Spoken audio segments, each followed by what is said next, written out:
Well, good evening, ladies and gentlemen, and welcome to the ordinary meeting of Wellington Shire Council on this Tuesday, the 16th of July 2019. Members of the public gallery should note that the Council records and publishes Council meetings via YouTube to enhance the accessibility of Council meetings to the broader Wellington community. These recordings are also archived and may be published on Council's website for viewing by the public or used for publicity or information purposes. At the appropriate time during the meeting, members of the gallery may address the Council, at which time their image, comments or submissions will be recorded. Members of the public who are not in attendance at the Council meeting but who wish to communicate with the Council via the webcasting chat room should lodge their questions or comments early in the meeting to ensure that their submissions can be dealt with at the end of the meeting. Please could gallery visitors and councillors ensure that mobile phones and other electronic devices are turned off or in silent mode for the duration of the meeting. And if we could stand for the acknowledgement and the prayer. We acknowledge the traditional custodians of this land, the Gunai-Kurnai people, and pay respects to their elders past and present. Almighty God, we ask your blessing upon the Wellington Shire Council, its councillors, officers, staff and their families. We pray for your guidance in our decisions so that the true good of the Wellington Shire Council may result to the benefit of all residents and community groups. Amen. So no apologies, CEO. Declaration of conflicts of interest. Councillor McCallum. Thank you, Mr Mayor. I have a declaration of a conflict of interest in regard to item 5.1, and that is a indirect interest in terms of a conflict of duty under section 78B of the Act. It's due to the fact that I am a director of Gippsland Regional Arts in Sale and was part of the group looking at the Cherished Mother Memorial. Thanks, Councillor McCallum. Councillor Hull. Yeah, thanks, Mayor.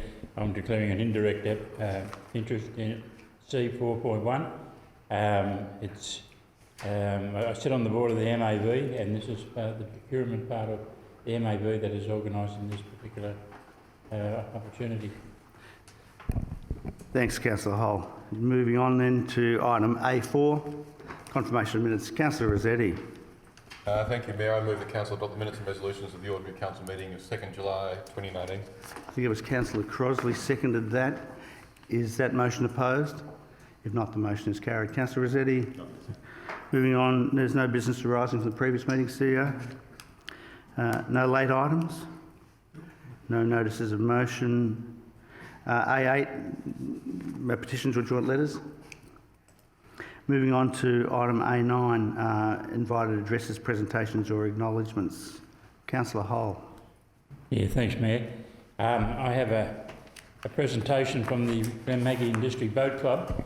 I had the fortune to be at their wind-up dinner the other night when they made all their presentations to those members of the club who had a very successful year wedding. They made mention of the fact that the support given by Wellington Shire enables them to run their event. It's a very costly event to run. The insurances are making it very, very hard because they have to have various sorts of insurance, not just an insurance. The point was pointed out that over the 2 days of the event, Melbourne Cup weekend, about 4,500 people were in attendance. The boats came from not only Victoria, but New South Wales and also South Australia. And a lot of people came with their caravans as well as their boats and stayed in Wellington around Lake Maggie for about a week. So it certainly brought the people in.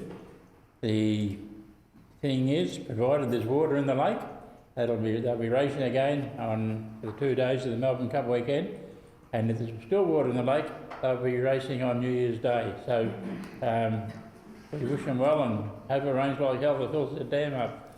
And so I'd like you to accept this, Mr Mayor, on behalf. Cheers. Thanks very much.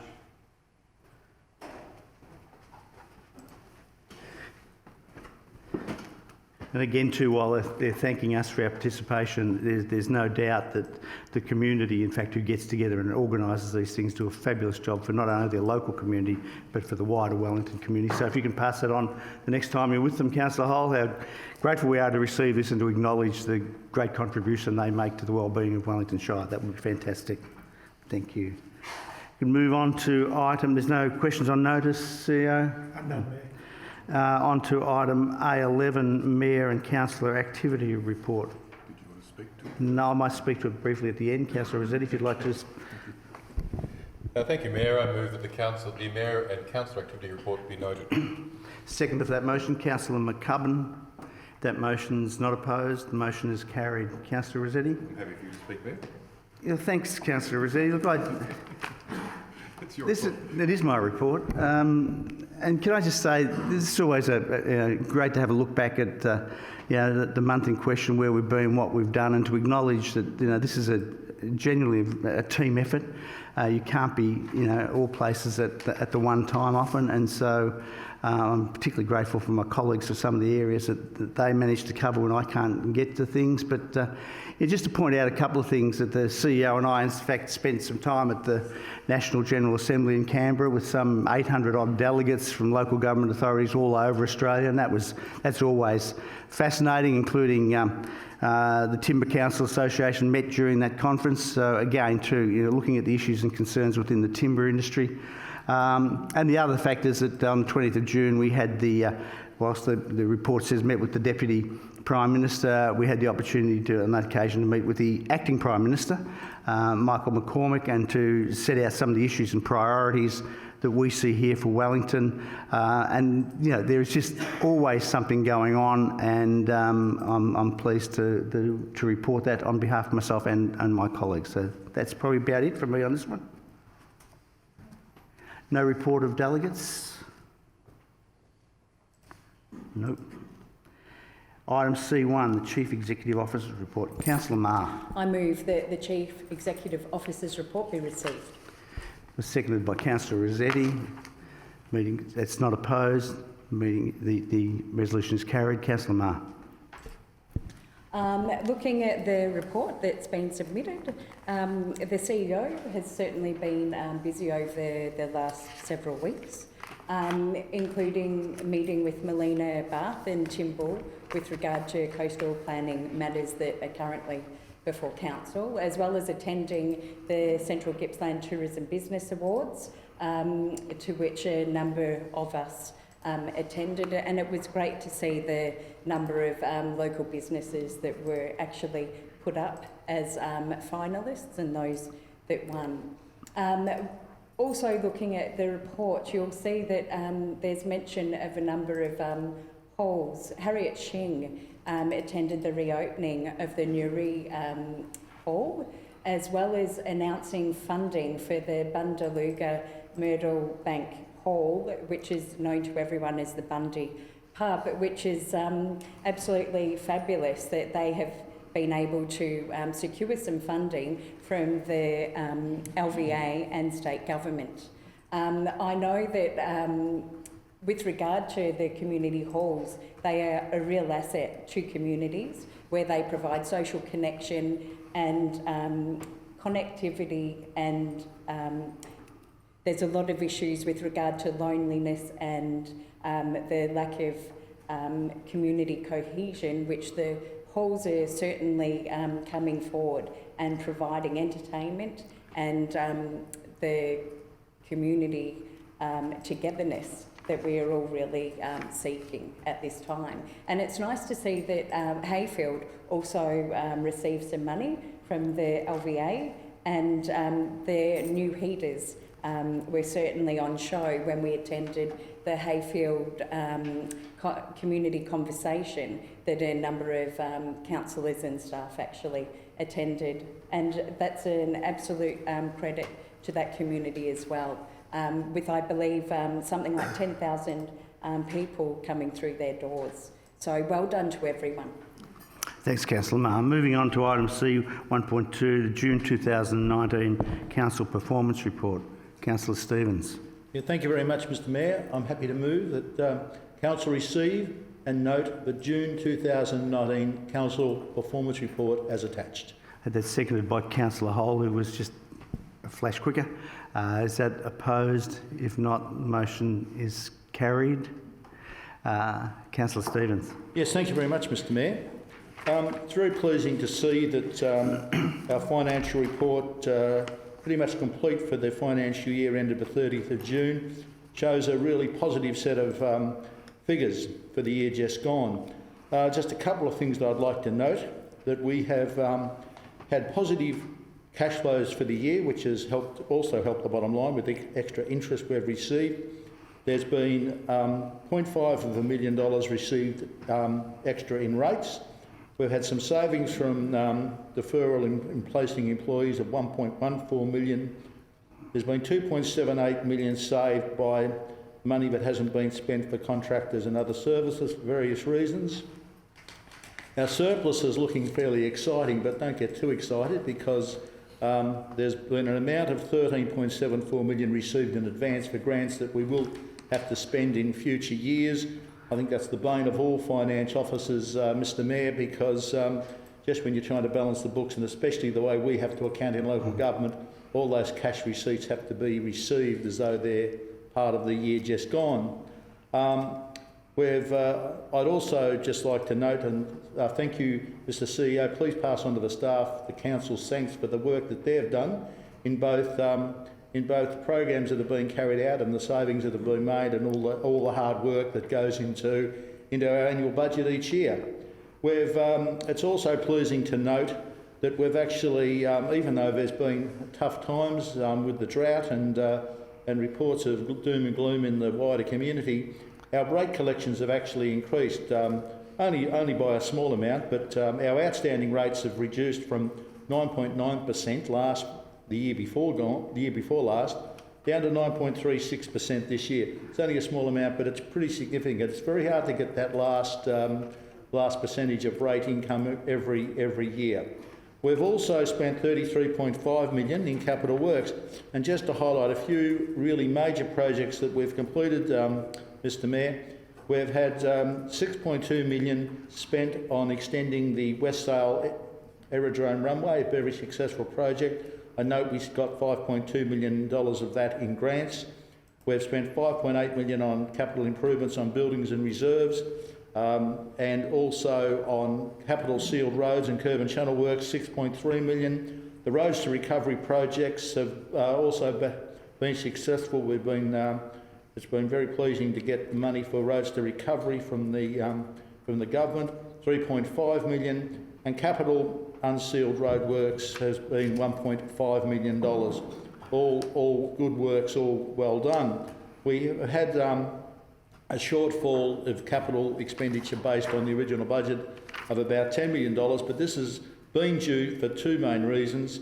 $8.7 million of deferred capital works for projects that we had to either have extended community consultation on, or we had to liaise with other authorities, and also we did have, unfortunately, some unsuccessful grant applications for 1.3, so those projects didn't proceed. Excuse me. But overall, Mr Mayor, I think the council can be very pleased with the work that's been done in the last financial year, and yes, it sets us up well for the new financial year, which has just started. Thank you.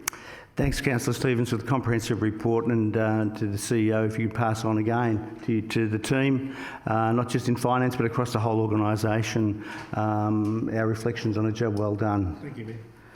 We move on to item C 2.1, Assembly of Councillors. Councillor Bai. Thanks, Mayor. I move that Council note and receive the attached Assembly of Councillor records for the period 26th of June 2019 till the 10th of July 2019. Seconder for that motion, Councillor Marr. Is that motion opposed? If not, the motion is carried. Councillor Blyde. Moving on to item C 2.2, the Local Government Bill 2019, additional reform proposals. Councillor Hole. Thank you, Mayor. I'm going to move that the Mayor write to the Minister for Local Government requesting that the Local Government Bill 2019 reform proposals be deferred for 12 to 18 months to enable appropriate examination of the issues, including cost impacts on councils and the considered development of options in consultation with the sector. Seconder for that motion, Councillor Crosley. Is that motion opposed? If not, the motion is carried. Councillor Hull. Thank you, Mayor. Prior to the last election, the government introduced the 2018 changes to the Local Government Act, and there was considerable angst amongst the sector, the local government sector, for the changes that we believe weren't warranted. Since the election, we have a new minister and has introduced some draconian new ideas, I suppose. I was going to use a different word, but new ideas, which I'll elaborate on in just a minute. But the sector, to work with the minister, has accepted the 2018 recommendations in the new bill. But what's causing a lot of concern, there hasn't been much consultation with the sector. There hasn't been any consultation really with the sector. The minister has sent his advisor along, and you were there with him, Mr. Mayor, when we were told what we were going to get. We weren't asked what we would like, or were there any changes, and we were told that the 17th of July was the cut-off date if anybody wanted to make any submissions. If any submissions came in, they would not be put on the website, and so we wouldn't know who had submitted and what they had said, which is a little bit contrary to how submissions are normally treated. So the MAV has requested all local government to put their submissions into the government, send a copy of their submission to the MAV, and the MAV will put it on their website so people can see what the thoughts of people are. Some of the problems that are causing concern is and I suppose the biggest one is the single member wards, where the object will be they split the various shires up, so only one councillor was elected from each ward. A bit of a schmozzle there, because 17 rural councils will stay the way they are. Some of the councils will have their single wards by 2020, which is the next election, and some won't get them to 2024. But the information as to which council is in what category is a secret. We were informed that when this new legislation goes through, the regulations that are behind these laws won't come to fruition or to light of day until the documentation is put in front of Parliament. And for those of you who are not aware, regulations is something that the Minister has control over and can change anything that's in those without having to go back to Parliament.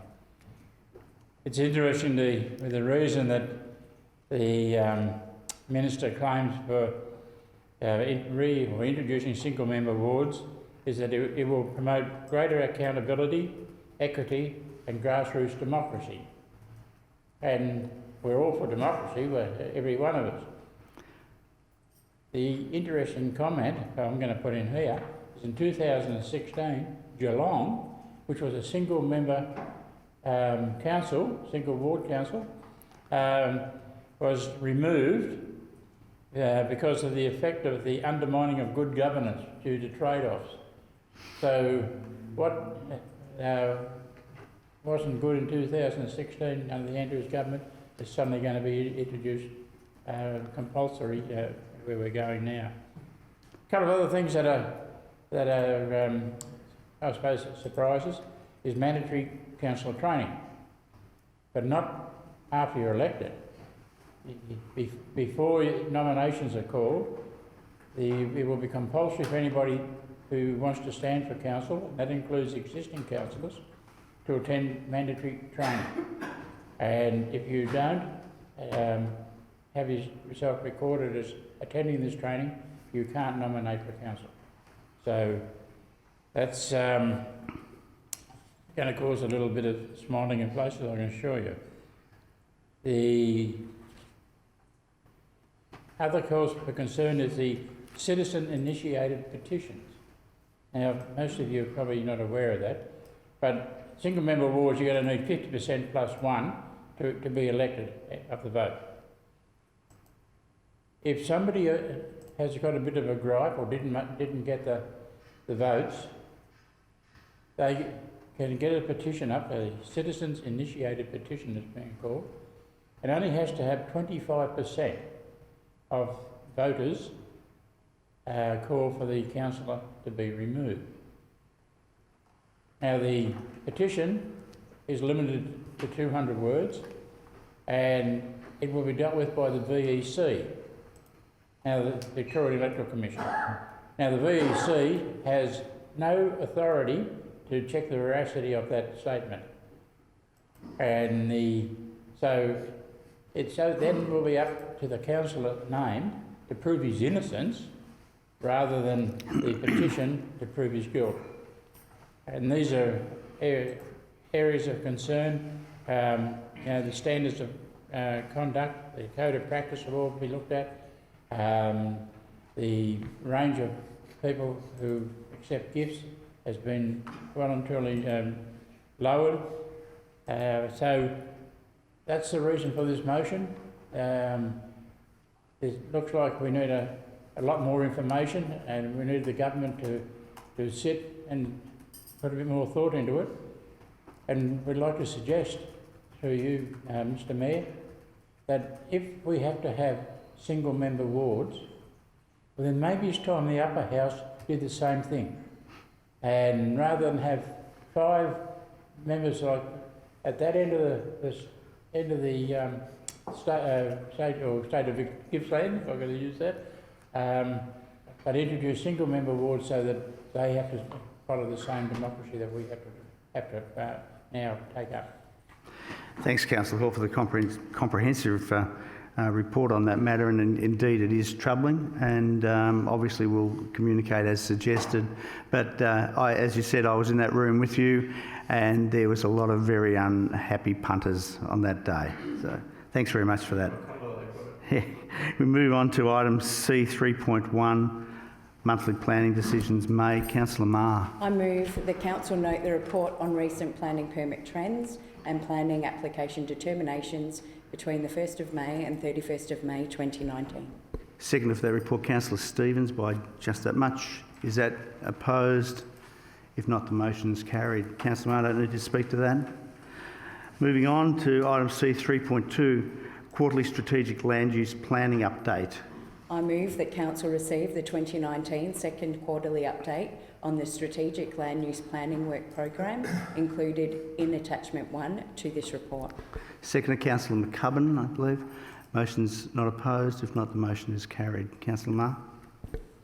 I'll just run through the report briefly. The North Sale Development Plan and Developer Contributions Plan, detailed work, including further drainage investigations, continues in the preparation of the associated complex infrastructure funding arrangements, which seeks to equitably apportion costs for the required infrastructure provisions across the land within the growth area. The West Sale and Warwick Industrial Land Supply Strategy Technical Report Preparation. A suite of draft technical reports has now been completed and is currently subject to review with council officers. Planning in the Economic Growth Zone, otherwise known as PEGS. This was established in November 2016 as a part of the $226 million package for the Latrobe Valley. The council is currently working closely with the state government to translate the planning scheme into a new format before progressing a formal amendment to include the recommendations of the various PEG studies. This should be due in late 2019. The Port of Sale East Bank redevelopment study.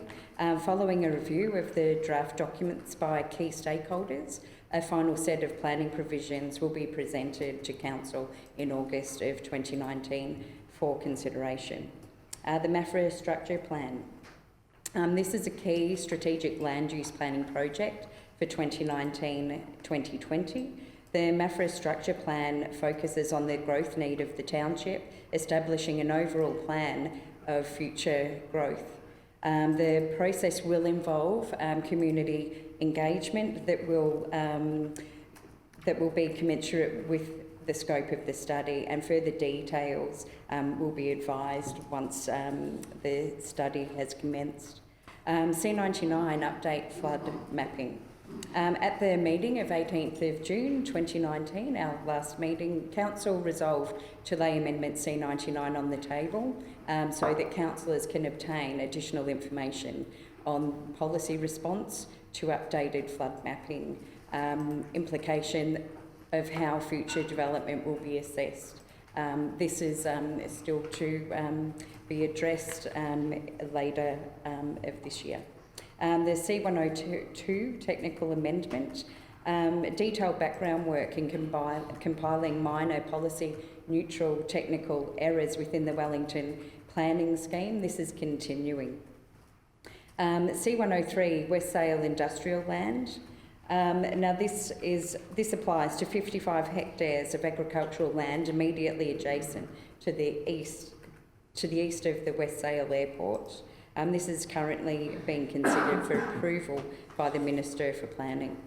And C94, rezoning of the former Sale Police Station site. The state government continues to seek to resolve this issue of the removal of native title on the site, which currently prevents the land for development purposes. And C105, Stratford Rail Bridge upgrade. This amendment was formally approved by the Minister for Planning on the 17th of May 2019. I just want to add a thank you to our planning department, because over the last couple of months we've certainly they've undertaken a lot of complex work that has taken a lot of their time, and they've certainly been bringing reports to workshops that have been very good and, to say, enlightening for council. So I just want to say a big thank you to that department and all of their staff involved.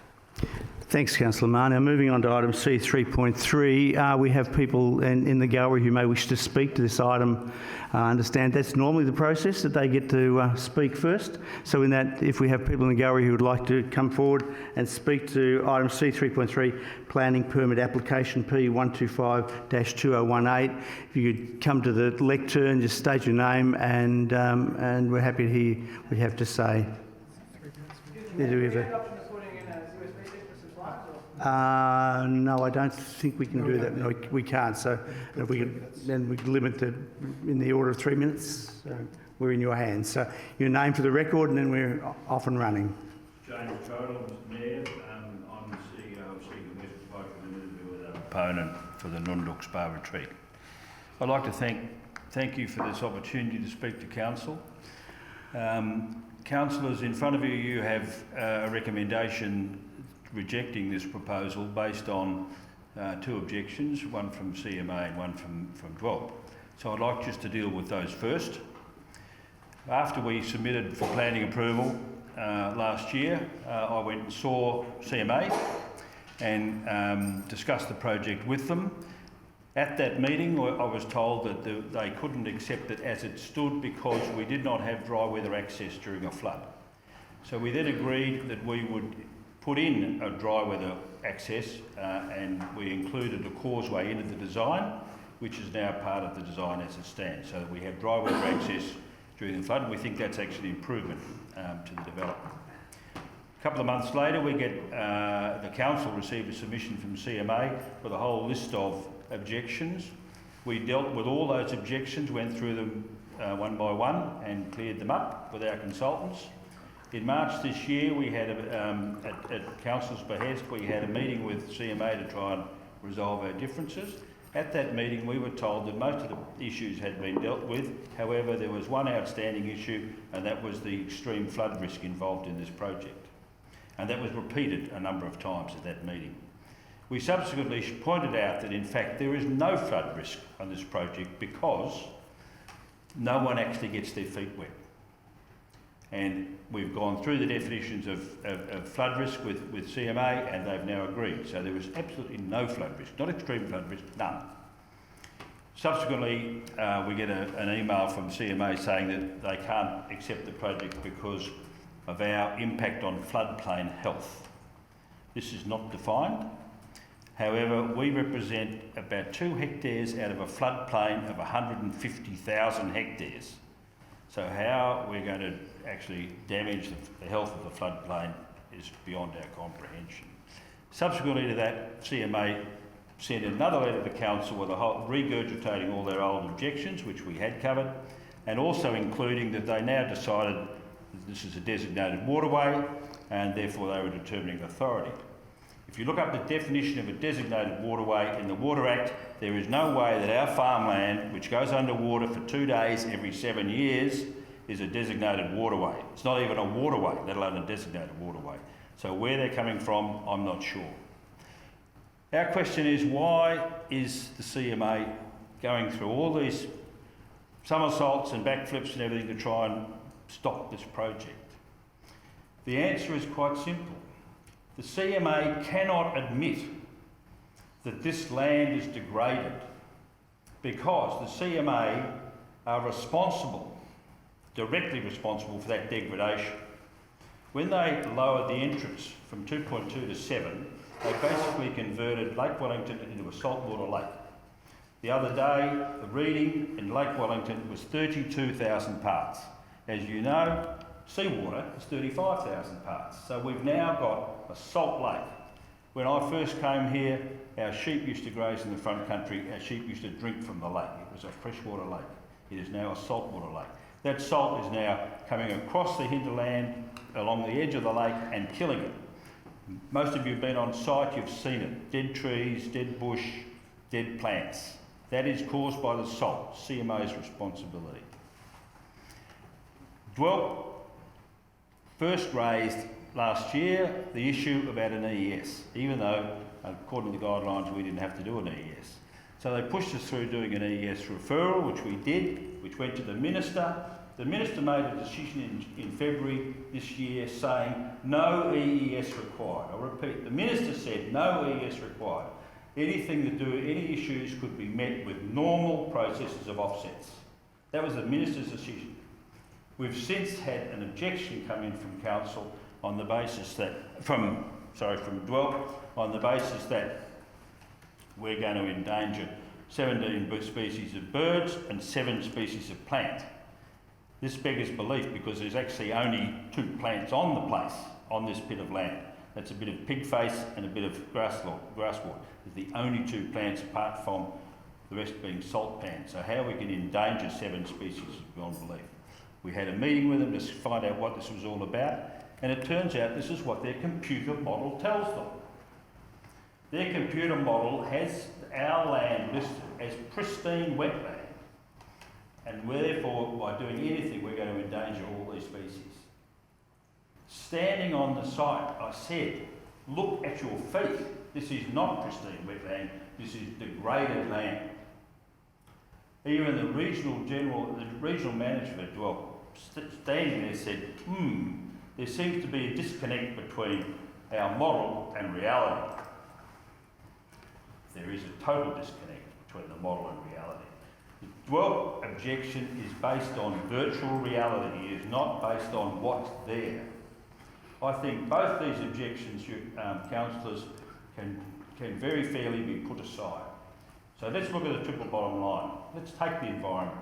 What we are doing is we're going to regenerate this environment. We've used regenerative design principles from, in conjunction with Melbourne University, develop the design. We're going to actually improve the biodiversity of this land, and we are going to create some freshwater wetlands, and there's a huge difference between freshwater and saltwater. We're going to produce some freshwater wetlands, so we will attract back the migratory birds that have gone missing. We will attract them back to our site. We think that the landscape architects that we're using on this project are the award-winning architects that did the Cranbourne Australian Botanical Gardens. They are the people that are going to be designing this. We want it to be fantastic. We're building a resort to impress tourists. We're going to make sure this environment is terrific. We have deliberately put this on the worst land and we've saved all the good land. It's the obvious thing to do. So let's talk about social. I want to recognise the Gunai-Kurnai people at this stage because we are working with them to develop an interpretive centre at Nunduk to teach tourists about Australian Aboriginal culture. Let's face it, we've all got something to learn from a culture that lived in harmony with nature for 60,000 years. We're going to build the Bush Tucker Trail, we're going to build Rewild part of Wellington Park, we're going to hang Aboriginal art and local art in the facility which will be open for sales to tourists. Jobs. We're going to create 200 jobs. Not 10 jobs, not 20 jobs. 200 jobs. This is an area that is screaming for employment. Financially, we've got a $110 million construction project in the Shire, which will occur in the next couple of years. Then we will be putting $168 million into the local economy. It's been calculated by Deloitte. Lake Wellington is the biggest asset the Shire has, and it's totally unused. As all the development at the moment is down the eastern end, as you know, 25% of the lakes gets used a lot, our end empty. As the only private landowner of the southern shores of Lake Wellington, I have felt the responsibility for a long time on doing something about that. I've been working on this exercise for 21 years, as you know, and I've been supported by council all the way through. What we need to do, what Nunduk will do, is create a destination point in Lake Wellington. This will create a link between the Port of Sale, Locksport and the rest of the lakes. It'll open up the whole lake system. We have, our team have created a very exciting project to develop a new tourism industry in Victoria, in this region. We have had fantastic support across the board, apart from the two little objections. We've got support from the Minister for Tourism, support from the Minister for Jobs, support from the Minister for Regional Development, support from the Trobe Valley Authority, support from Destination Gippsland, support from all these people saying this is what we want and this is fantastic. I leave it with you because I believe that not only is this a win for the things I've just mentioned, it is a huge win for the Shire of Wellington. Thanks, James. And thanks, James. I've obviously been a little liberal with the time allocation, but it was worth hearing the story. Is there anyone else wishes to speak to this item from the gallery? I'm happy to take questions and, as well, Mr Mayor, if there are any questions. Councillor McCubbin. I have a question. I believe everyone's finished speaking, haven't they? They have indeed. I think so. So we're putting it. I'd like to put a motion, please, sir. Well, I said there was no questions. Okay, that's very kind of you. Right. Councillor McCubbin. Thank you very much. I'd like to actually move an alternative recommendation, if I may. And that is this recommendation that Council, pursuant to section 59, 60, 61, 62, 64 and 64A of the Planning and Environment Act of 1987, issue a notice of decision to grant planning permit P125/2018 for use and development of land for a residential hotel, removal of native vegetation, alteration to an access to a road zone category 1 and associated buildings and works in accordance with the proposed planning permit conditions specified in attachment 2. Second for that motion, Councillor Rossetti. Is that motion opposed? Councillor Crosley. Councillor McCubbin. Thank you, Mayor, and I'd like to thank our speakers today for coming and presenting a very rosy picture indeed of a fabulous development. And I agree with the speakers that it has been a long time in coming and it has come to council before, and it's something of which, in a slightly different guise, and it's something that in principle council has been quietly encouraging. However, of course, all along the line we have suggested to them that they need to get the environmental credentials correct. And if you look at the conditions that have been imposed upon this, there is an attachment which runs to 4 pages of recommendations of particular amended plans, permitting conditions, conditions on the permit, etc., which ensures that we have a proper management plan and a proper environmental set of conditions moving forward on this grant. But before I talk about that, let's talk about the essence of it. And I think what is most inspiring about this is, in fact, it's the fact that a number of organisations around the Shire involved in the tourism industry and involved in economic development are strongly supportive of this sort of development. A development which turns an area of degraded land, and let's be absolutely clear about this, this is not pristine wetlands, this is farming land. For example, tonight, if we decide to knock it back, tomorrow morning the proponent can put 100 head of cattle on it if he wants, and he can put sheep on it if he wants. He can graze it to buggery if that's what he wants. You know, I mean, that is where it currently sits in the zoning scheme. So what we're suggesting to them, that a sensitive environmental development of a land which has undergone significant stress over a number of years because of the salinity of the Gippsland lakes, that a kind and sympathetic development is actually a much better outcome than what is currently there, which is farmland. Farmland. And I present to the council, and I'm not privy to all of the letters that were mentioned before, but Destination Gippsland, who have sent us a letter all suggesting that the understanding is that this will closely align with Destination Gippsland's strategic goals to attract a higher yielding market based on comfort in nature experiences. Spa and wellness experiences are a growing market in Australia, and one that Gippsland and its geothermal conditions is well positioned to capitalise on. And I present an email also that was presented to the councillors just during the week, and I wish to make it public to do that as well. The wellness manager at Peninsula Hot Springs, Matt Sykes, has sent us all an email suggesting also that he's researched the potential for hot springs tourism development in our state. He's facilitating workshops on that, and he sees Nundock as one of 5 proposed developments across the state. He suggests to us that they're looking at a goal of over 320,000 tourism jobs, and he suggests that the values of Nundook, which are aligned with social and environmental sustainability projects, are completely embodied by this development. And so what they are looking at, it's about a passion for sustainable design principles. And his work with Melbourne University has fostered relationships with some of Australia's leading architectural professionals, and this is clearly demonstrated in the proposed design. So what you have here is a sensitive development which is occurring in degraded wetlands, which is creating jobs and opportunities and actually creating environmental benefits for our region. And I go back to the fact that this isn't a carte blanche for them to do whatever they want on that particular site. There are 4 pages of permits and conditions. An environmental management plan is required. There's issues in regard to recycled water, of stormwater, of traffic, of climate change and flood response plan. Prior to construction, there's a whole lot of hurdles that the developer has to work through with our planning department to ensure that the promises that are delivered here at the meeting tonight are actually created on the ground, that we do get the sorts of sensitive development that we as councillors are hoping for. So in summary, what we have is we wish to create, as they suggest in the application to us, they wish to become the first 6-star retreat in regional Victoria. They want to demonstrate environmentally sustainable development, aiming world leadership recognition through achieving a 6-star Green Star rating. They want to support increased tourism and an economic boost for the Shire.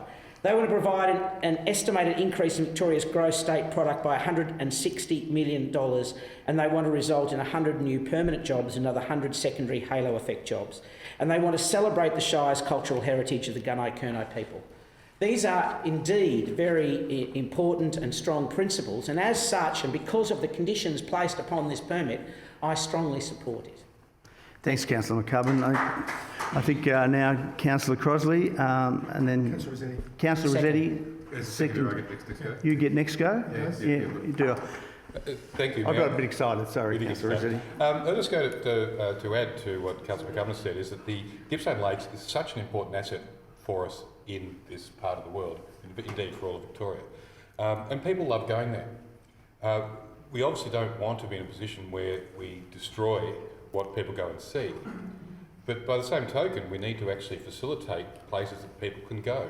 We already know that things like boating infrastructure around the lakes are under pressure. There's simply not enough. We know that over the peak times of the year, there's not enough accommodation or things for people to do.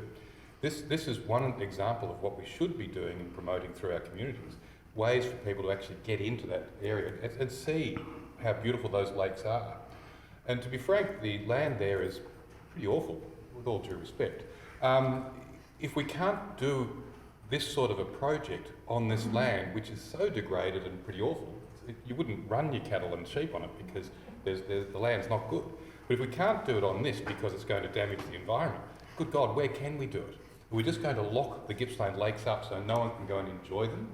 The fact is that people love going there, and the state's population is growing. More people are going to want to go there. We need to have more development like this. We need it on land like this, which is not much good for anything else, which is not actually impacting on the quality land that we want people to be able to get in and amongst.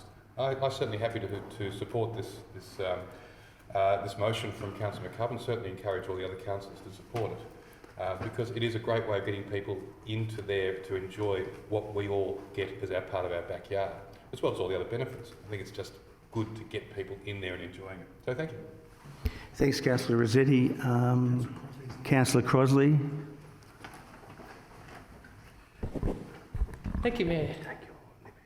I oppose this motion, and I'm actually quite surprised with if we do page counts. There's certainly 9 pages from the West Gippsland Catchment Authority raising concerns, and I think there's 24 site points of that this proposal is not consistent with the state planning policy framework and foundation.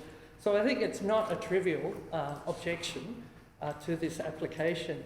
And I think that to say that it's a rosy picture and a rosy project, I quite agree, it is. And certainly both DELP and CMA also agreed that it's, the proposal, the type of proposal, and I think that the letters of support were supporting the type of proposal. I'm sure that and also the Destination Gippsland certainly acknowledged that there were planning issues, that planning conditions would need to apply. So it wasn't saying, this place must go there. It was saying, this is a great idea, these are good places, these will, attract those sort of visitors.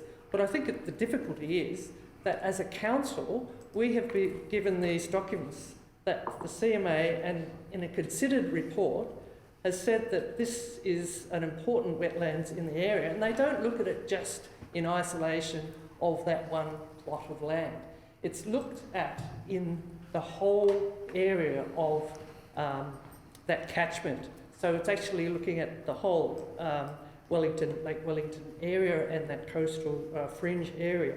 And so it's considered, and it's on the directory of the important wetlands in Australia, and the Lake Wellington wetlands there are 6 criteria, and the Lake Wellington has met all 6. So it's not quite as degraded as you might believe. There's also has been some issues, and it's both been both water management and, as we know, the opening of the at Lake's entrance to a formal channel all the time, but also there's been land use and farming uses that have caused that degradation and salt impacts on the soil.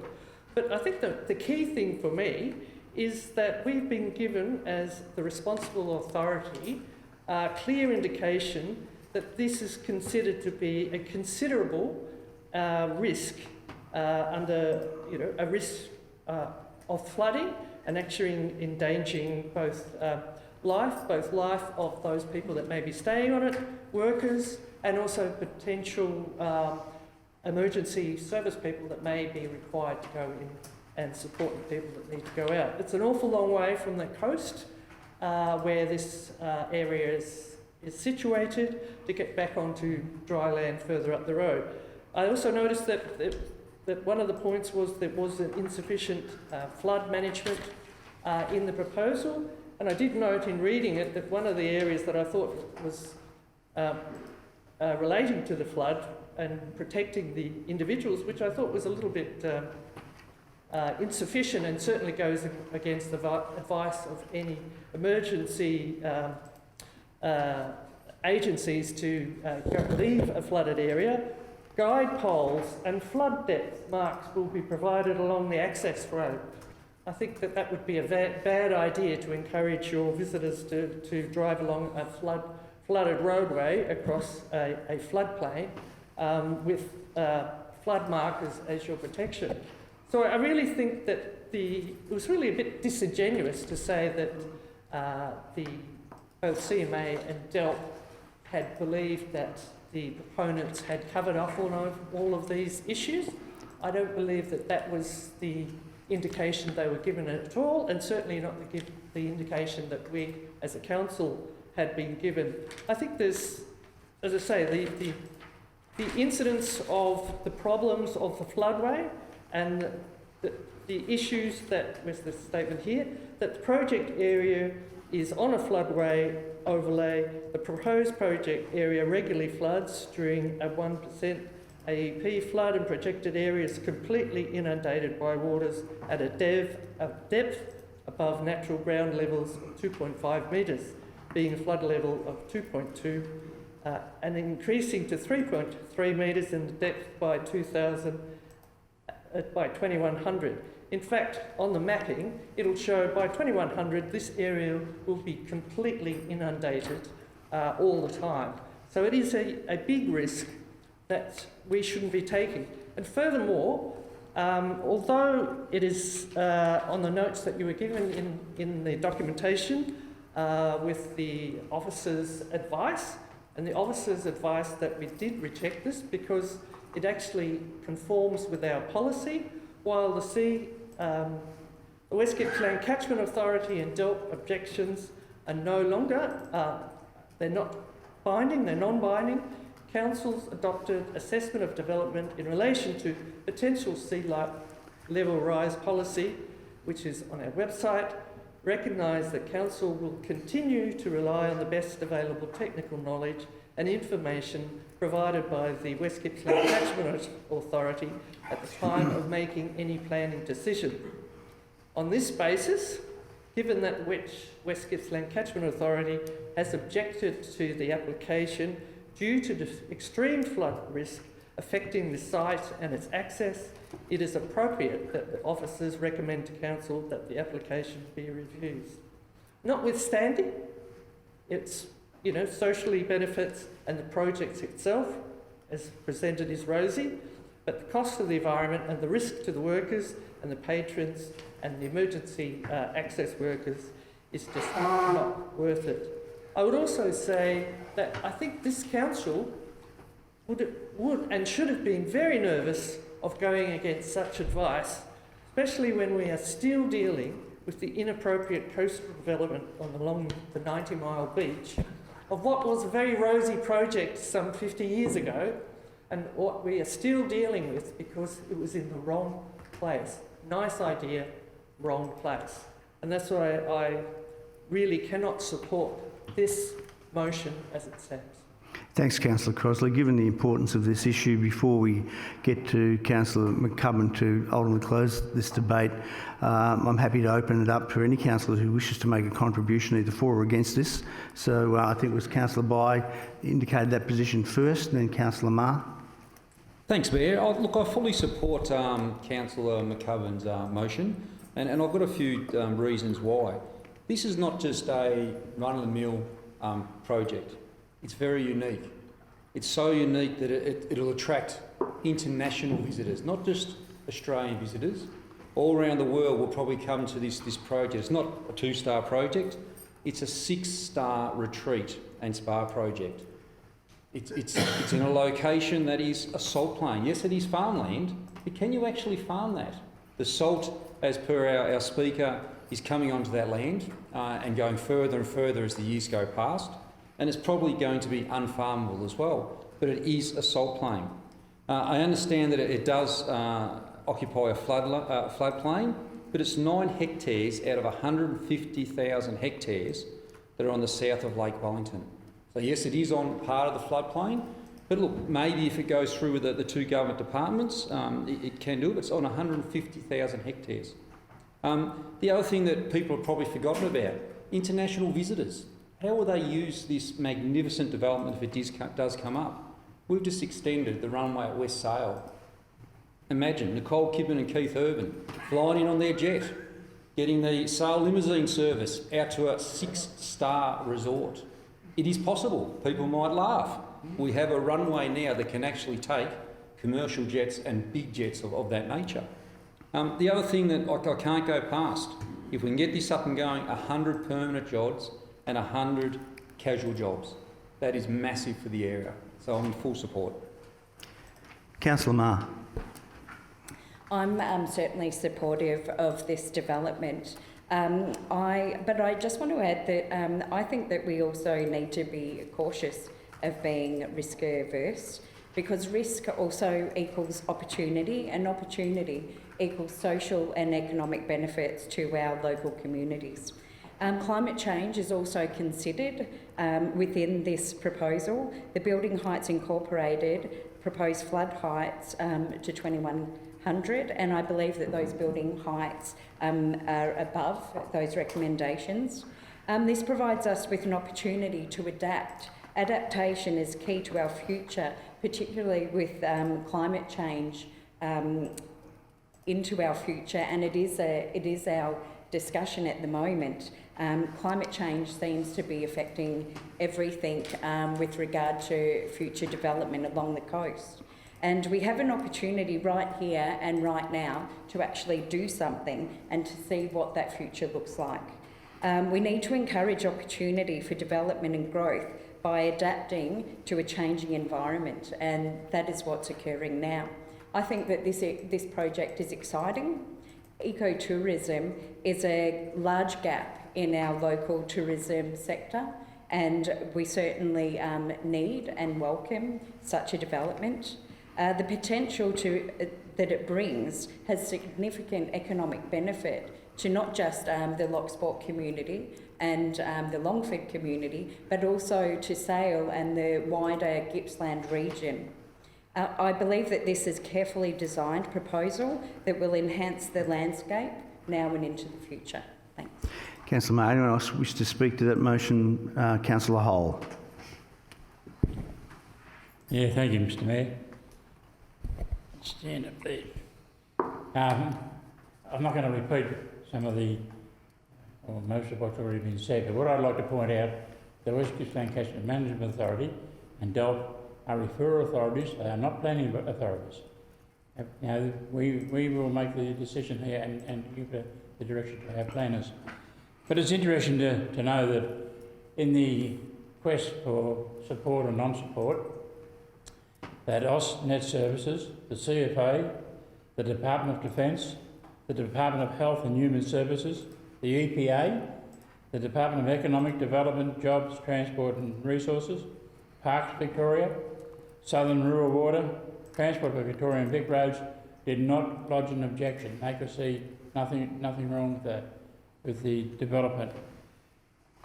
Much has been made of the flood and potential flooding. We probably wouldn't have built this building here if that was going to be a problem.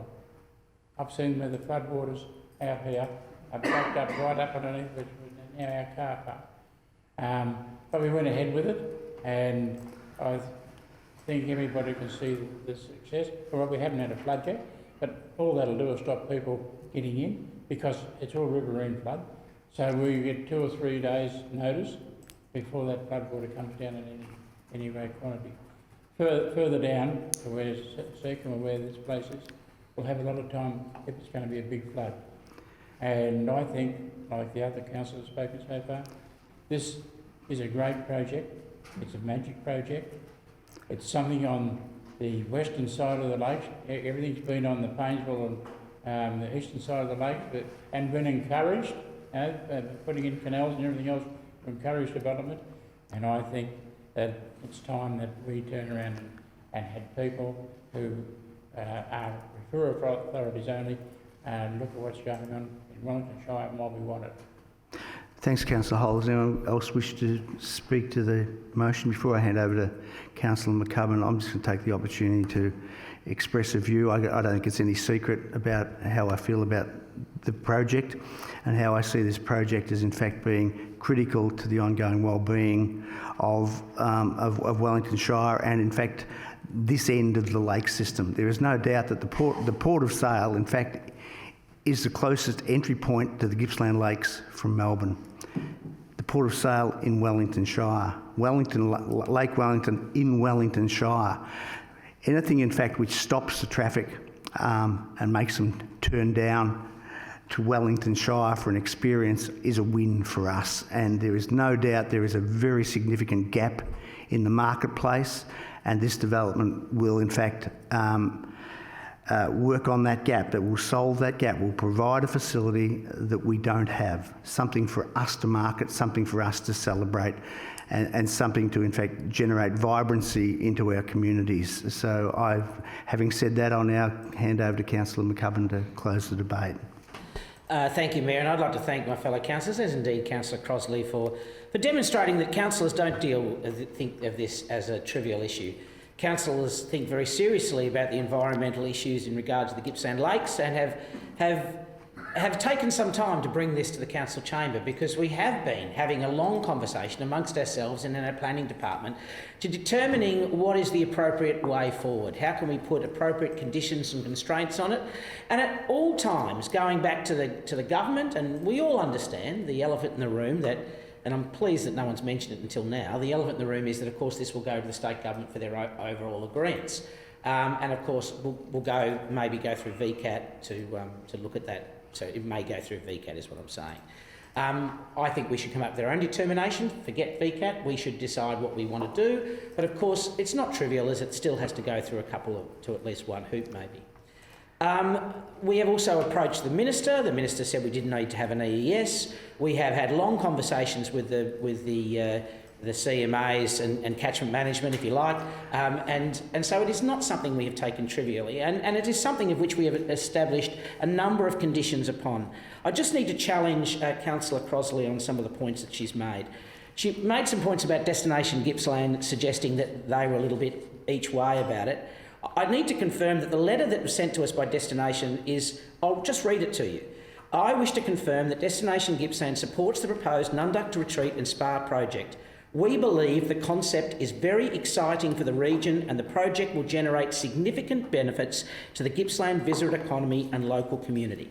It is unequivocal that they believe in this project, that this is going to provide them with the appropriate level of development. I could read the rest of the development, but the report, but it doesn't mention at any stage that they've got a bob each way or that they're worried about it. I also indicate to Councillor Crossley's points in regard to the hazard to human life that she mentions, and I absolutely dispute that. Understand that this thing isn't being placed on the ground.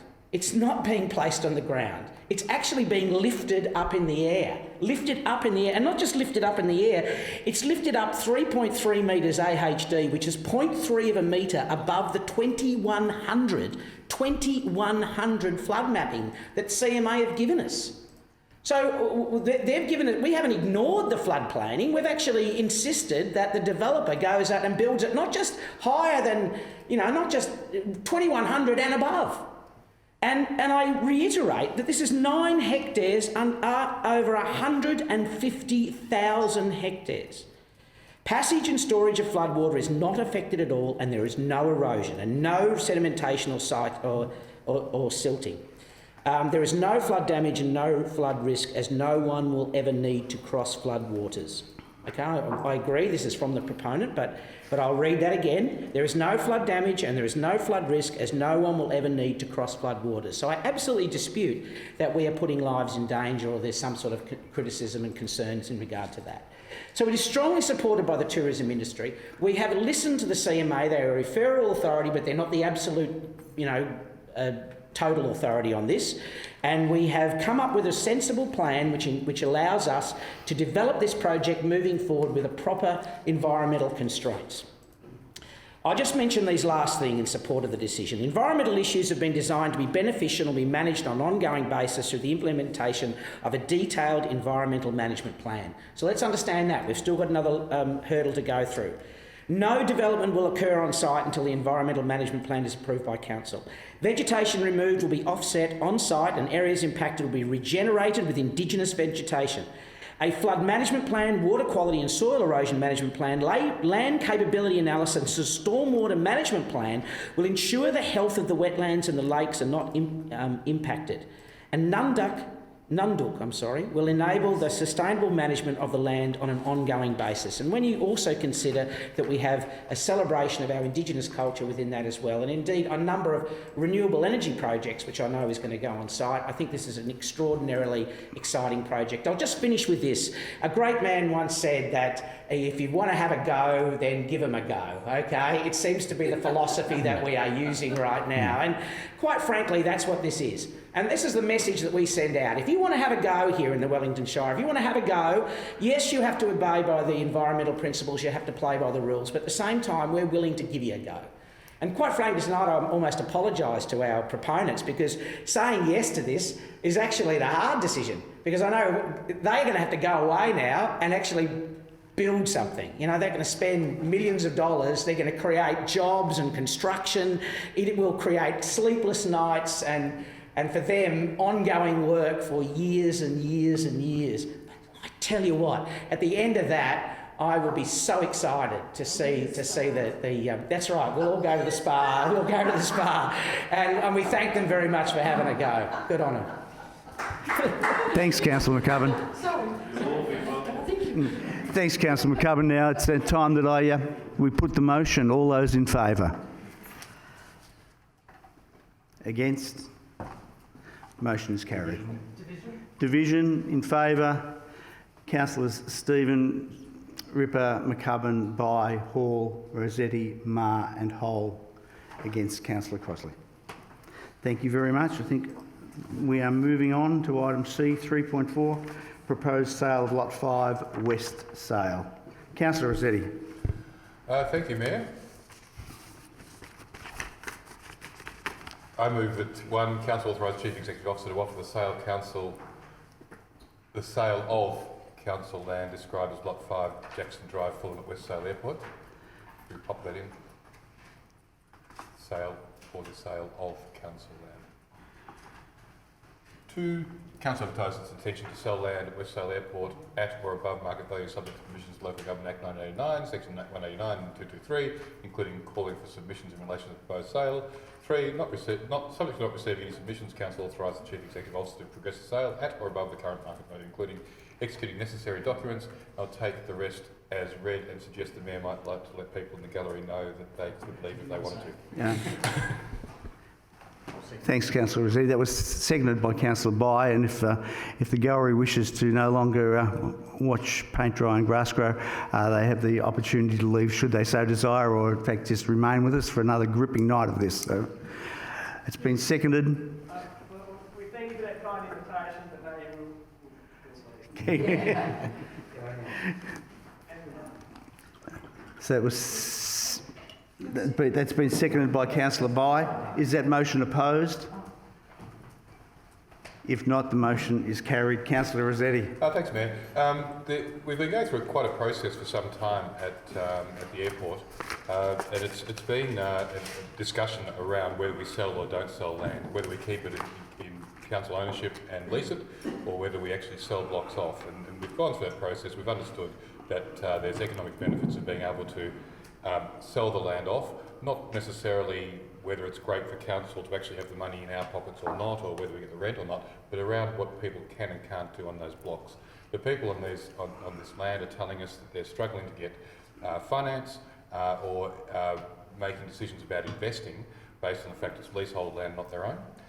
So this is a great example of where jobs are going to be created, where investment is going to be made, because people will be investing in their own place rather than in a leased property. So thanks to council again for supporting this project here. But look forward to more jobs being created out there and more jobs being created throughout the show. Thanks, Councillor Rossetti. We're going to move on to item C4.1, Power Purchase Agreement. I understand, Councillor Hull, you need to... I'm declaring an indirect conflict because this is being dealt with through the procurement arm of the MAV, and I sit on the board of the MAV. Thanks, Councillor Hull. Just wait for Councillor Hull to leave the chamber. Councillor McCubbin. Thank you. I'd like to move the Council authorise the Chief Executive Officer to enter an agreement with the Municipal Association of Victoria, the MAV, to participate in a tender with the intention to procure renewable energy through a long-term 7 to 10 year local government power purchase agreement for approximately 25% of the Council's electricity requirements. And then I move the second part as read. Seconded by Councillor Bai. Is that motion opposed? If not, it's carried. Councillor McCubbin. Thank you very much. This is a very exciting development on two particular issues. Firstly, I'd like to congratulate the MAV, and particularly I think Darebin Council who are initiating this. The idea is that Council has been for some years been involved in a reasonably cheap electricity supply, but like the whole planet, electricity is getting more and more expensive, particularly when it's from old methods. So we are looking at the most cheap rates that we can possibly get for our ratepayers. There is an organisation of a number of councils, 39 Victoria councils, including within our area, East Gippsland, I understand, although they may not have actually agreed to that yet, but I understand they're thinking about it. That there are and Bulbo, I think, is part of that. But there's a number of Victorian councils which are looking to create a local government buyers group. And the idea of this is to purchase electricity from sustainable, renewable sources for two reasons. And one is, of course, to create a cheap, available electricity. That, in fact, renewable resources, whether they be from wind or solar or whatever, are generally providing us with much better return on investment than indeed other sources that you just go through your local electricity providers. We are entering into a tender agreement. Of course, the requirement will be that PPA, that power purchase agreement, meets the appropriate standards and so on, but we are, by being part of the group, the very big group, we hope to get the best possible price for the electricity moving forward. And secondly, it actually signs us up for a clean green power source. And we have run 2030 documents with our people, with the ratepayers of the Wellington Shire, and they are saying to us that they want the Shire to be involved in much more sustainable practices, that they want a cleaner, greener Gippsland. They want the opportunity for us to be developing sustainable product. Now, what that will mean is that here, the Wellington Centre and around this precinct, we will be able to access power that has come from a sustainable source. That is extraordinarily exciting. It means that we are creating, a better planet. We're encouraging the development of renewable energy, which ultimately, I believe, and strongly believe, will provide us with greater benefits into the future. So, just to clarify this again, we're entering into a tender with 39 other councils, some in Melbourne, some in regional areas. We are finding the best possible price we can for our ratepayers. So this is not coming at a premium. This is actually, I think, lower. I think we'll find that it's lower than what we're getting that we can get it from other sources. And secondly, and most importantly, we are getting it from a renewable resource. So we're actually encouraging the advancement of renewable energy and creating sustainability within our communities. Fantastic. Thanks, Councillor McCubbin. Just wait for Councillor Hull to return.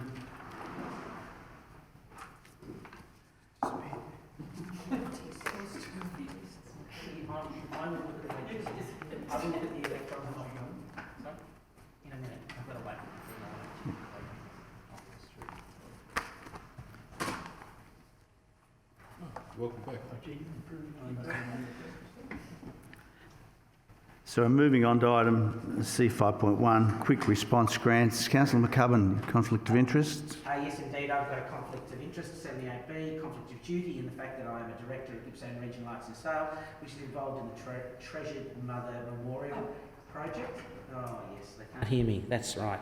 A conflict of duty being 78B because I'm involved in the Gippsland Regional Arts in Sale. So I asked to leave the chamber, and I asked also the indulgence of the Mayor that I do need to rush off and be involved in a theatrical production. The indulgence is granted, Councillor Yes, McCubbin. so I will declare a conflict of interest and leave the room and leave the building. Okay, so my apologies for not being able to stick it out. All right? Thank you. Thanks, See you next Councillor time. McCubbin, for your contribution. And we just talk amongst yourself while Councillor McCubbin leaves the room. Well, don't tempt me, Councillor By.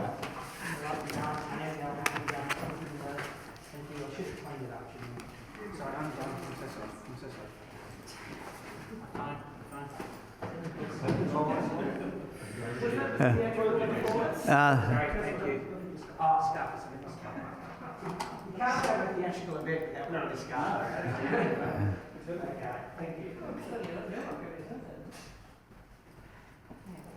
Moving on, 5.1, Councillor By. Thanks, Mayor. I move the Council note the information regarding applications received under the Quick Response Grant Scheme for the period March 2019 to June 2019 as at Attachment A. A second for that motion was Councillor Marr. I think by that much. Is that motion opposed? Not, the motion is carried. Councillor By. Thanks, Mayor. I thought I'd just explain what this actually is. So, quick response grants. Individuals can apply for a quick response grant up to $500 under the individual sponsorship category. Not-for-profit community groups operating in the Wellington Shire can apply for up to $2,000 from the three minor community funding categories, which is events, projects and facilities. We actually had 13 applications for this round, totalling $17,607.50. And it was great that we could actually award all of these 13 applications. A couple of those applications that were awarded, we had the Better Life for Foster Kids. We allowed them to purchase a new laptop, which is fantastic. Cowa Football Netball Club, they did some installation of new seating. And we had 3 younger applicants that were able to go to sporting events and the Kokoda Track Expedition, which is excellent as well. And the other thing that is the end that is quite good to celebrate is that along with the community assistant grants, we actually fully funded $353,000, which is the money that we allocate in the budget. So it's great to give out to community groups and individuals, $353,000 for this year, which is excellent. Thanks, Matt. Thanks, Councillor By. Going to move on to item C, 5.2, Maffra Recreation Reserve Committee membership. Councillor Ripper. Thank you, Mayor. I'd like to move Council appoint the nominated Maffra Agricultural Society representative to the vacant committee position as detailed in the attached confidential report to the Maffra Recreation Reserve Committee of Management for the remainder of the 3-year period ending 18th December 2021, and I will take para 2 as read. Seconder for that motion. Oh, that was close. Councillor Crosley. Is that motion opposed? If not, the motion is carried. Councillor Ripper, do you wish to speak to that? Okay, we'll move right on, because I think you're up again, Councillor Ripper, on item C 5.3, Maffra Recreation Reserve minutes. Thank you, Mayor. I'd like to move for Council to receive the minutes from the Maffra Recreation Reserve Committee of Management General Meeting held on the 3rd of June 2019. Second of that motion, Councillor Hull. Is that motion opposed? If not, the motion is carried. Do you wish to speak to that one? Not. That's right. All good. Moving on to item C 5.4, Gippsland Art Gallery Advisory Group minutes. Councillor Rossetti. Thank you, Mayor. I move that Council receive the minutes of the Gippsland Art Gallery Advisory Group meeting held on 3rd of June 2019. Seconded by Councillor Ripper. Is that motion opposed? If not, the motion is carried. Councillor Rossetti. Thank you, Mayor. Just to say that I did miss this particular meeting, but it's as the council rep. But it's terrific to see the sort of work being done in there, and the community group who the advisory group turned up here actually add a lot of value to the gallery. If you haven't been yet to have a look in the gallery to see the piece right on display with the young lady lying on the floor is just remarkable. So I certainly recommend many visits into the gallery because it's always changing. There's always something new, and even at this stage we've got things like the gallery having received $15,500 from Creative Victoria to create a new role of Indigenous Engagement Officer, for instance, and the works that have been done on the wall out here with Indigenous artists is just remarkable. So keep having a look in there. We're very lucky to have it locally here, as we all know. The fabulous gallery in our award-winning building, I think it's. Yes. Any items of urgent business, CEO? Not yet. We're going to move on. We've got to do the usual process, and this is the opportunity in regard to further gallery and chat room comments and the preamble to that. Gallery comments are an opportunity for members of the public to raise any particular matter they wish. This allows those in the gallery to speak directly to councillors, but it is not a forum designed for open discussion or debate. We will listen respectfully to what you have to say and make the commitment that the Mayor will respond to you in writing within 1 week if required, and a copy of that response will be circulated to all councillors. Just to repeat, this is not a forum for members of the public to lodge complaints against individuals, including councillors and staff, particularly as that individual gets no public right of reply to any matter raised. We do take complaints seriously, and in line with the guidance from the Victorian Ombudsman and the Local Government Inspectorate, we request that any specific complaint against an individual be put in writing. This way your concern can be properly dealt with while ensuring fairness to all parties concerned. If you wish to speak, we remind you this part of the meeting is being recorded and broadcast on our website. Council official minutes will record that you have spoken to Council and the subject you spoke to Council about, but will not record specific comments. We ask that you state your name in full, where you are from, and the allocated time is 3 minutes. Does anyone wish to address Council?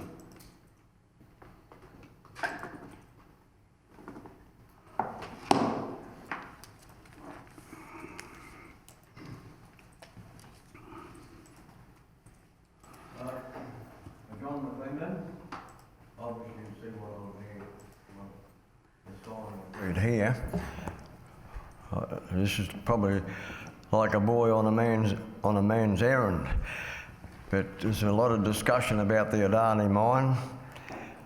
I just was Mr. McCubbin, Councillor McCubbin would have been probably better informed about this matter than I am, and he would have been sorry that he's not here. But there are concerns by the community, I'm told, that it should not be going ahead. I know it supports some jobs.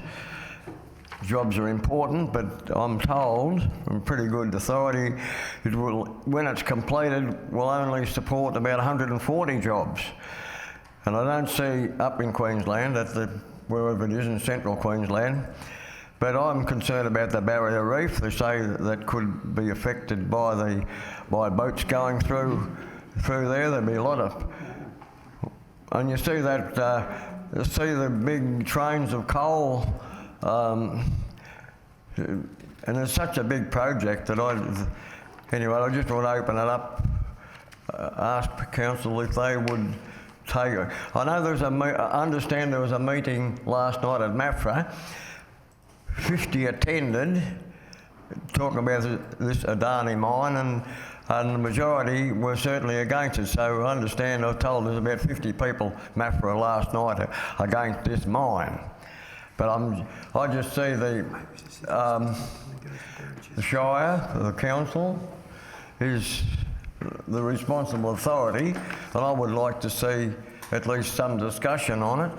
I mean, you've probably got enough work to do anyway, but I just see if Council would take it on, because I see it, I almost see a parallel between how big Adani is to Australia and almost how big I think the Wellington Park big hotel is pretty big for this Shire, and it'd probably be great if it's talking on that. I hope if that is built there, that you can land a helicopter on top of that place when it's built, Wellington Park, because I do see safety reasons. But apart from that, I would be supporting it, that project down there. But 1 in 100-year flood would, but that's not about the Adani mine. I only spoke about that because I see a parallel in the size. But I just don't know what I can say, but there's lots of question marks. I think Clive Palmer's money may have been, I understand he's made a lot of trouble in India with his mines, and I was a bit of a supporter of him, but I'm not now, ladies and gentlemen. And I'll leave it with you if you would discuss this big project. Thanks, John. Your comments and concerns are noted. So thank you for your comments and concerns are noted. Thank you for bringing those to our attention. We'll discuss it in the usual way. So thank you very much for. Thank you for your time, councillors. Good on you. Thanks, John. So no one else wishes to speak. And I think that unless we have a need to go into closed session, I don't believe we do have a need to go into closed session.